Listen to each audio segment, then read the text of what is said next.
ಮೀನು ರಫ್ತು ವಿಚಾರದಲ್ಲಿ ಕರಾವಳಿ ರಾಜ್ಯಗಳೇ ತೀವ್ರ ಕುಸಿತ ಅನುಭವಿಸಿವೆ.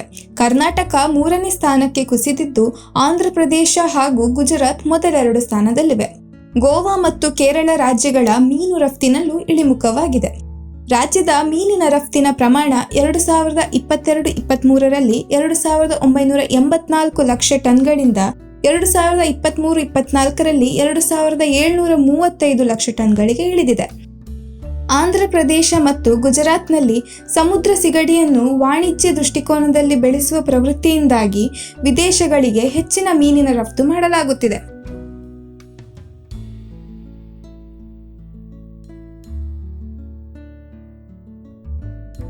ಕಳೆದ ಬಾರಿ ಮತ್ತು ಈ ಬಾರಿಗೆ ಹೋಲಿಸಿದರೆ ಈ ಬಾರಿ ಹೆಚ್ಚು ಮಳೆ ಬಂದಿರೋದ್ರಿಂದ ನಾವು ಹೆಚ್ಚು ಮೀನು ಇಳುವರಿ ಇರ್ಬೋದು ಅಂತ, ಅಂದರೆ ನಾವು ಕಡಲು ಏಳುವುದು ಅಂತ ಹೇಳ್ತೇವೆ, ತುಳುವಿನಲ್ಲಿ ಮಗರುವುದು ಅಂತ ಹೇಳುವ ಒಂದು ವರ್ಡ್ ಇದೆ. ಹಾಗೆ ಆದಾಗ ಹೆಚ್ಚಿನ ಮೀನು ಸಿಗ್ಬೋದು ಅನ್ನುವ, ಇಳುವರಿ ಹೆಚ್ಚಿರ್ಬೋದು ಅಂತೇಳಿ ಎಲ್ಲರಲ್ಲೊಂದು ಆಶಾಭಾವನೆ ಇತ್ತು.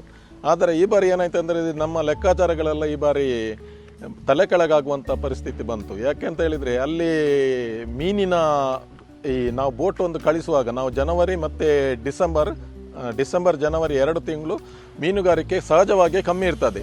ಆದರೆ ಈ ಬಾರಿ ಏನಾಯಿತು ಅಂತ ಹೇಳಿದರೆ ನವಂಬರಿಂದಲೇ ಬೋಟುಗಳನ್ನು ಕಟ್ಟಿ ಹಾಕುವಂಥ ಪರಿಸ್ಥಿತಿ ಬಂತು. ಒಂದು 50ರಷ್ಟು ಬೋಟುಗಳು ನವಂಬರಿಂದಲೇ ಕಟ್ಟಲಿಕ್ಕೆ ಆರಂಭ ಆಗಿದೆ. ಈಗ ಡಿಸೆಂಬರಲ್ಲಿ ಇನ್ನೂ ಒಂದು 20-25% ಕಟ್ಟಿ ಹಾಕ್ತಿದ್ದೇವೆ.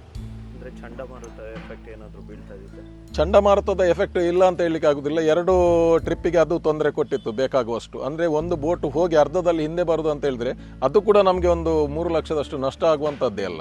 ಹೋಗಿ ಎಲ್ಲ ಆದೇಶ ಬಂತು ಹಿಂದೆ ಬರಬೇಕಂತ, ಹಿಂದೆ ಬಂತು ಬೋಟ್ಗಳು, ಅದು ನಮಗೆ ಒಂದು 3 ಲಕ್ಷ ಅಲ್ಲಿ ಕೂಡ ನಮಗೆ ನಷ್ಟನೇ ಆಯಿತು. ವಿದೇಶಕ್ಕೆ ಏನಾದರೂ ರಫ್ತು ಆಗ್ತಿದೆ? ಇಲ್ಲ, ವಿದೇಶಕ್ಕೆ ಇಲ್ಲಿ ಇಳುವರಿ ಇಲ್ಲದಿದ್ದರೆ ರಫ್ತಿಗೆ ಆಗ್ತದೆ. ಮತ್ತೊಂದು ಕಪ್ಪೆ ವಿದೇಶಕ್ಕೆ ರಫ್ತಾಗುವ ಮೇಜರ್ ಮೀನುಗಳಂದರೆ ಕಪ್ಪೆ ಬೊಂಡಸು ಪಾಂಬೋಲ ಅಂತ, ಆ ಮೀನುಗಳೇ ಈ ಬಾರಿ ಕಮ್ಮಿ ಇದೆ. ಲೈಟಿಂಗ್ ಫಿಶ್ ಇಂದ ಎಫೆಕ್ಟ್ ಆಗ್ತಿಲ್ಲ. ಎಫೆಕ್ಟ್ ಇಲ್ಲಿವರೆಗೆ ಅಂತ ಎಫೆಕ್ಟ್ ಬರಲಿಲ್ಲ ಅದರಲ್ಲಿ. ಅದೇನಿದ್ರು ಇನ್ನು ಮುಂದಕ್ಕೆ. ರಾಜರತ್ನ ಸನಿ.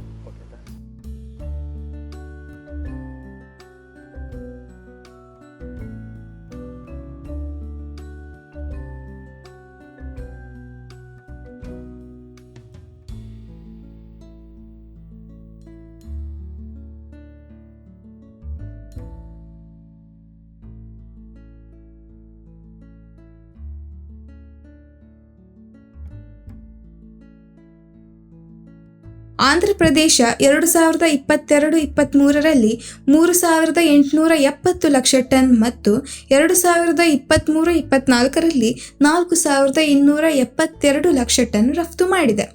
ಗುಜರಾತ್ 2022-23ರಲ್ಲಿ 2934 ಲಕ್ಷ ಟನ್ಗಳಿಂದ 2023-24ನೇ ಸಾಲಿನಲ್ಲಿ 3451 ಲಕ್ಷ ಟನ್ ರಫ್ತು ಹೆಚ್ಚಳದೊಂದಿಗೆ 2ನೇ ಸ್ಥಾನಕ್ಕೇರಿದೆ.